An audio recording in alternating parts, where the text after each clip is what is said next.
I can learn a lot from Elon Musk, so I decided to analyze his most recent interview with the BBC, and here are the 8 lessons that I took away. So for those of you who don't want to watch the full 1-hour interview, here are my most valuable lessons. And by the way, if you're thinking, who's this guy? I'm Jordan. I'm building companies from scratch to $1 billion valuation. And last year we did 7 figures in revenue. And I'm just sharing my journey and the things that I learned along the way. Lesson number 1, always remain in control. So what I noticed right away is that Elon was in the Twitter headquarters. So what I noticed right away is that he was in his own space, in his own office, the Twitter headquarters. He had his own team behind the cameras as well, recording live through Twitter Spaces, which is a feature where you can live stream audio to Twitter. And the reason why this is a smart move is because he invited the BBC to Twitter, and you can almost expect they will frame him or even cut some things out. But by doing this, anyone can just right away go to the web and they can find the full interview. So he remains in control by doing 2 things. He makes sure he owns the content himself by recording it on his part as well. And they also live streamed it right away to the web. So it lives out there and it's really difficult. Once it is on the web, it stays on the web. Lesson number 2, being transparent wins trust. So what I noticed is that this Instagram post was posted around the same time when he had the interview. And for all of his businesses, for any business, trust is extremely important. So by doing this interview and being extremely transparent, it will help with anything he wants to do with Twitter. So let's look at a clip where it just shows how transparent he is, something that most CEOs would never say publicly. Again, and decided to buy it. Did you do that? Did you do that? I kind of had to. Right. Did you do that because you thought that a court would make you do that? Yes. Right. Yes, that is the reason. Right. So you were still trying to get out of it, and then you just were advised by lawyers, look, we're going to buy this. Yes. So that's super interesting because he just says that he didn't want to buy Twitter anymore for that price, but he was forced to buy it by court. This is normally not something that CEOs will share publicly. So I found it very interesting, and it really helps with the trust. Provided it's legal. Close to half the country voted for Trump. I wasn't one of them. I voted for Biden. So that's super interesting as well because most CEOs don't share their political statements or what they vote for. And here, you just tells the reporter that he voted for Biden, which I thought was very interesting as well. The best source of truth, we will fail. Someone comes in and offers you $44 billion for Twitter right now. Would you take it? No. Would you consider it? No. This is an interesting part where, just a side note, where I think his body language is really interesting because the first question was, would he sell Twitter now if someone bids, I believe, 44 billion? And he first has to think about it, and then the question comes again and he just right away says no. So that really helps by, if you have to think about something, it can confuse people to what you really want. And in the second time, he's super clear. So that is something interesting to notice. Why? I take it back. It depends on who. I suppose if I was confident that they would pursue, they would rigorously pursue the truth, then I guess I would be glad to hand it off to someone else. To get back to the lesson, the last thing he mentioned in here is that he is willing to sell Twitter if the right person comes along right now. So being transparent wins trust, and trust is needed in order to build a great business. Lesson number 3, reflect the question if bad intention. What I mean with bad intention is anyone who tries to frame you in a certain way, or you can just smell they want to get an answer out of you, a negative answer that can put you in the wrong light. So let's look at a clip here. Well, who's to say that something is misinformation? Who's the arbiter of that?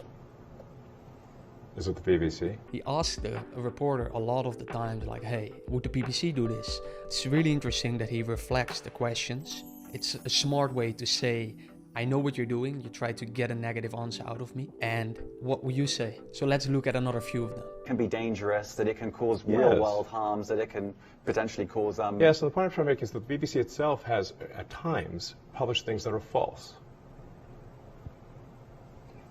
Do you agree that that has occurred? I'm quite sure the BBC have. Let's move on. We only have a certain amount of time. Wow. COVID misinformation. You changed the COVID misinformation Has rules. BBC changed its COVID misinformation?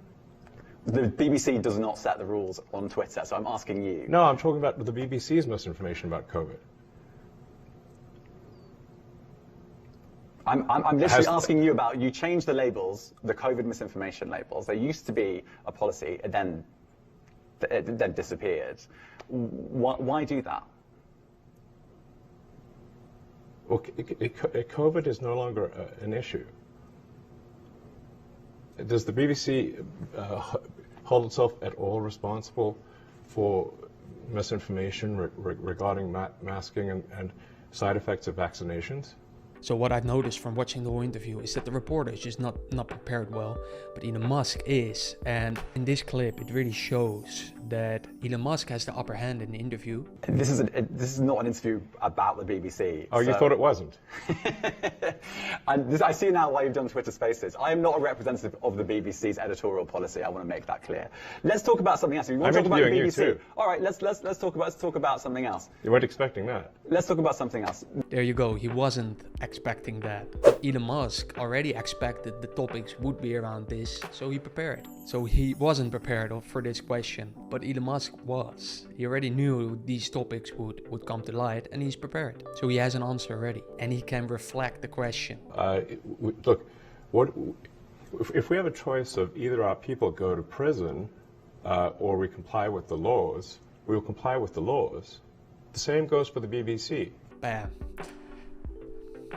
These are great communication skills, you know, you can see the guy as well, he's just done. Elon clearly wins the argument here. Lesson number 4, it's that a big vision will help you attract better employees, better people that want to be on the same mission. And here I will show you 2 clips of the interview where it shows the big vision Elon has for Twitter, which will help him get the best employees and retain them as well. The first one for Twitter is to be the best source of truth that you can count on.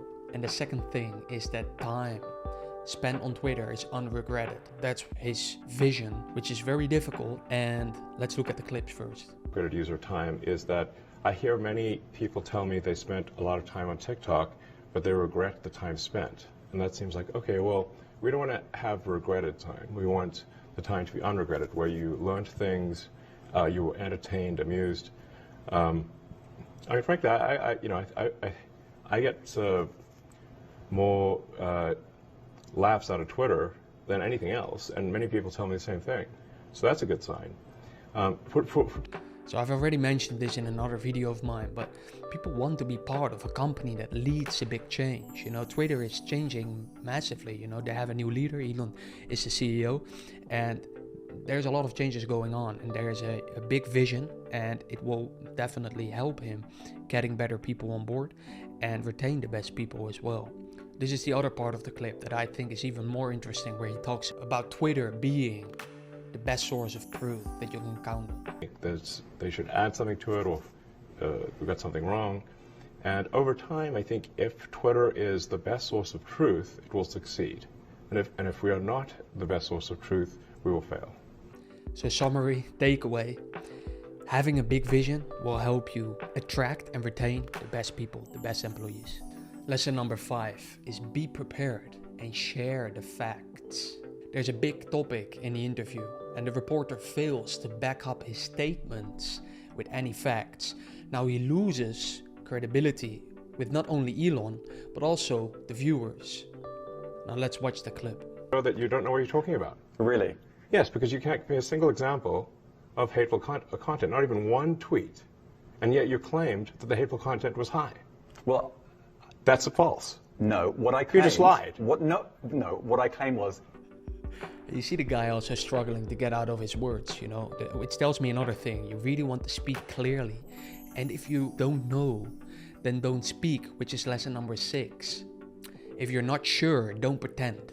People can feel this, people can smell this, people are not stupid. If you don't know, then don't pretend you know. Let's take a look. Twitter, was that at the behest of the Indian government? I'm not aware of that particular situation. So you're not sure? And Elon does this perfectly, the total opposite of this guy who's making statements, but he's not really knowing what he's talking about. And then when you look at Elon, if he's not sure, he doesn't pretend. I'm not aware of that particular situation. So you're not sure? I don't know. I don't know about that, you know, what exactly happened with some content situation in India. Here's another example. Like I said, I just don't know enough about what's going on there. I can't say I have a strong opinion on TikTok. So even that line, you can just use that. I don't have a strong opinion on topic X because I don't know enough about it. You know, but don't pretend that you know, because it can bring you into problems. Can you make it look stupid? And in this case, I think Elon handles it very well. Lesson number 7 is to not make many promises, because once they are made, you need to keep them, you need to fulfill on the promise, and you can shoot yourself in the foot a lot of the times. That's also mistakes that I made. You can shoot yourself in the foot, especially if you have integrity and you live up to the promises you make. So don't make many promises, and this clip shows how to not make a promise but still be clear and convincing. To be more precise, we could be cash flow positive this quarter if things keep going well. This quarter, as soon as that? Possibly, yeah. So he doesn't make the promise. Very interesting. Something to keep in mind. Don't make many promises.